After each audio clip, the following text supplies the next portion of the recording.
Hey everyone, hopefully you're having a good day. My name's Andy. My channel's Finding Value. Today we're going to go over some stuff that I retweeted on Twitter. It's information about a whole bunch of different things. And I'm just going to give my kind of opinion or comments on it. You guys can see a wide array of different information. And the biggest question that I usually have, and this is what I'm always focused on, it's I am continually accumulating in the commodity sector. So I'm always looking and focused on how I'm positioning, and is the position still have the tailwinds or the right market conditions for that to succeed. And right now, I think all of those conditions are still intact. So there's people on Twitter that are going back and forth with me and Scott and other people about a near-term pullback in, we'll say, commodities. And that very well could be the case. I don't know the future, but neither do they. And what I am saying is that we are in the beginning of a very large move. And that doesn't mean that you're immune to pullbacks. It doesn't mean that you're immune to daily fluctuations and have to live through 30, 40% pullbacks. When someone makes a claim that there's going to be a crash that's going to bring everything down. And I agree that the overall markets could definitely pull back. That was part of the entire thesis the entire time, where we'll see a rotation of money out of stocks and technology companies, especially into commodities and precious metals.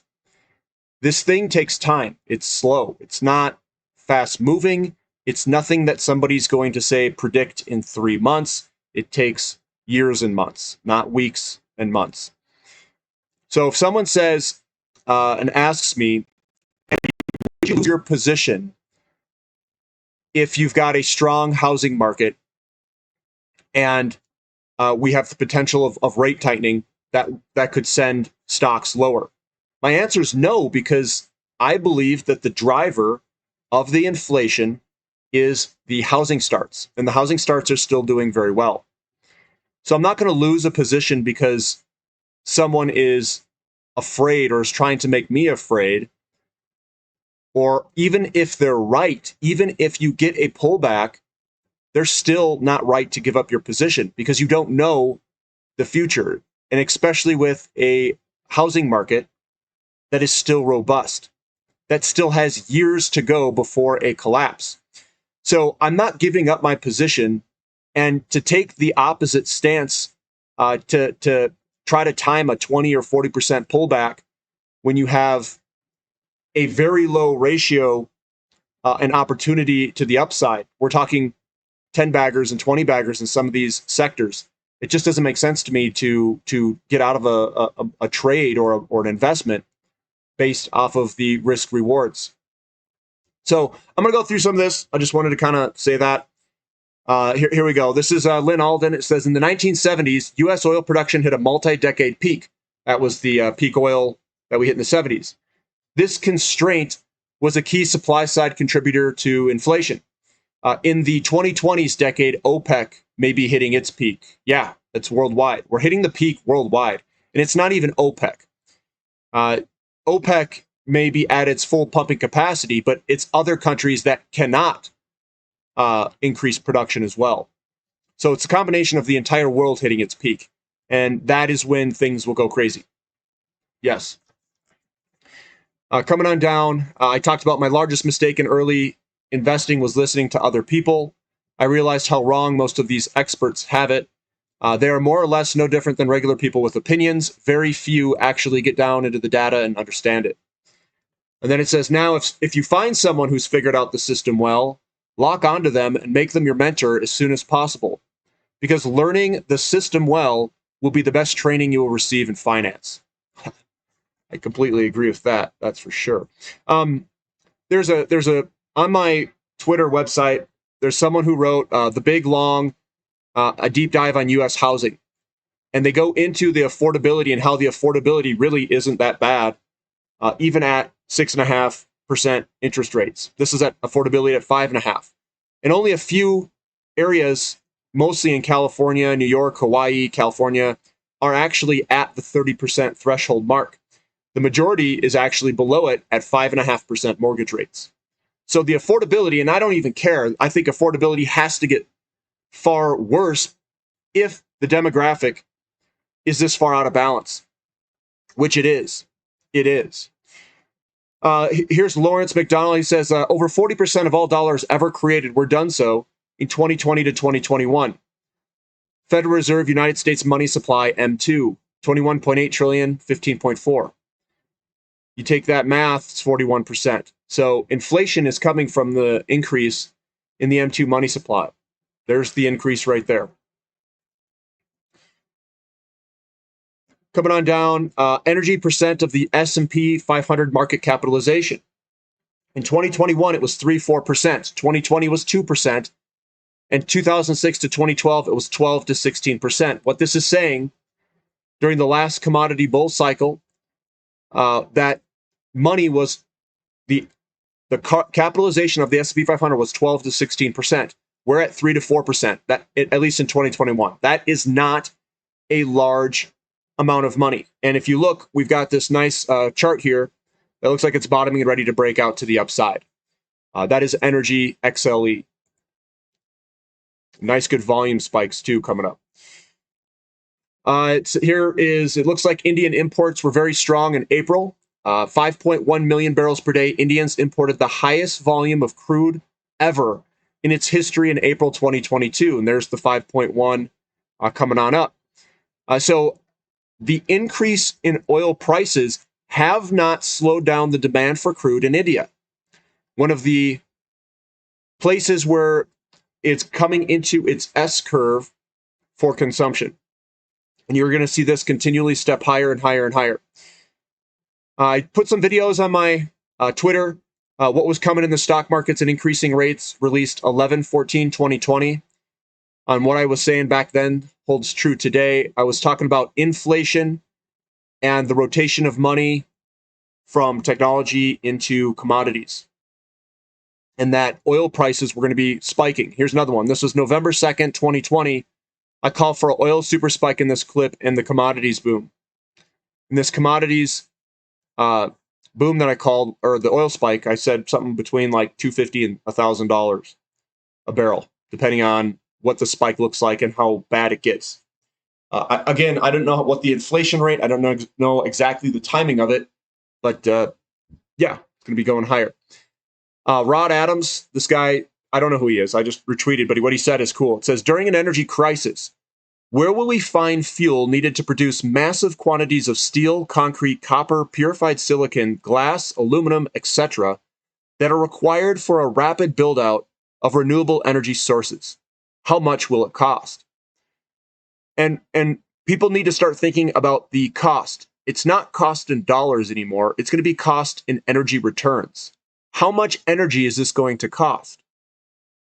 Because dollars don't matter in an energy-starved world. Grady says, when I called the commodities bear market low back in April of 2020, I also said it will be the start for big inflation. It was. Buy tangible hard assets, look at fixed rate mortgages, evaluate real estate holdings when inflation is greater than 20%, buy commodity stocks, do not hold cash. That's his opinion. There's another one, what housing crash, really? This person was talking to a real estate agent and how this house had 18 offers in the first day. The house was going for $229. They put an escalation clause, maybe, where they'll put $1,000 over the highest bid up to $260,000, and that people are literally fighting for homes. That's what's going on in the real world. I don't know what these, internet people are talking about, and I'm sure it's slowing down in some areas, but it's still a hot market, and things just don't turn around on a dime. It's going to take years before this inventory gets repleted. Looking at Eric Nuttall, it says, worried about the impact of a recession on oil demand and inventory balances. We would need global GDP to go close to negative for the oil market to reach balanced. Something that has only happened 3 times in modern history. So in order to balance the oil market, we basically have to go almost negative or neutral on GDP. which has only happened 3 times in modern history: 2020, 2009, and 1982. So we basically have to develop a crash in order for us to balance the world oil markets. That's the demand destruction that needs to happen. A recession has to happen for this to balance it all out. These are some of the cash flow yields. Here's the meme from oil companies are evil. Let's shut down refineries. Where did all the diesel go, as they inflict self-pain? Gold is the world currency unit. That's a nice back test to the neckline. So it's a shoulder, head, shoulder, a breakout, a retest, and that's where I like to buy, is on the retest. Gold still looks incredibly well.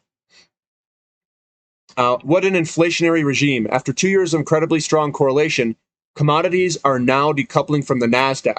So these were strongly correlated. I said that once this starts to fall over, we could get a pullback on it. This is that pullback that we're getting. This is going to continue. We'll see if it continues lower or not. I'm not going to try to get in the short-term prediction game because I don't really care. I don't care what happens to the NASDAQ. What I care about is my positioning and what I should be doing going forward in my commodities. I do think this will decouple. I do think this is going to go much, much higher. And I think money will have to rotate to the things that are scarce in society that need to be solved. That will be commodities.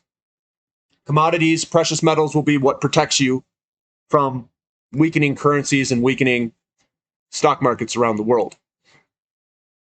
And everyone looks at cash. They all look at cash. Oh, these large technology companies are cash cows. Well, let's see let's see how much cash they generate when you choke the entire supply chain. You choke all of their commodities and minerals that are used in their products. We'll see how much money they make. It says, I love how every week the vertical axis is stretched longer. Remember, we're supposed to be in build season, and then there's the massive SPR releases. Each week, imagine what happens this summer if demand increases 3 to 4 million barrels a day, as Jeff Curry suggests. And this is the decline in inventory of oil amongst the 4-year average. It's crude, gasoline, and distillate, and it's just rocketing lower. This isn't turning around, guys, and we're using the SPR releases to slow this down. It's screwed. Huge oil and products draw. They're talking about massive draws in oil, domestic production, Cushing, gasoline, everything's drawing down. A huge oil and products draw, even bigger when considering 5 million barrels of oil from the SPR. The draws will continue until supply improves.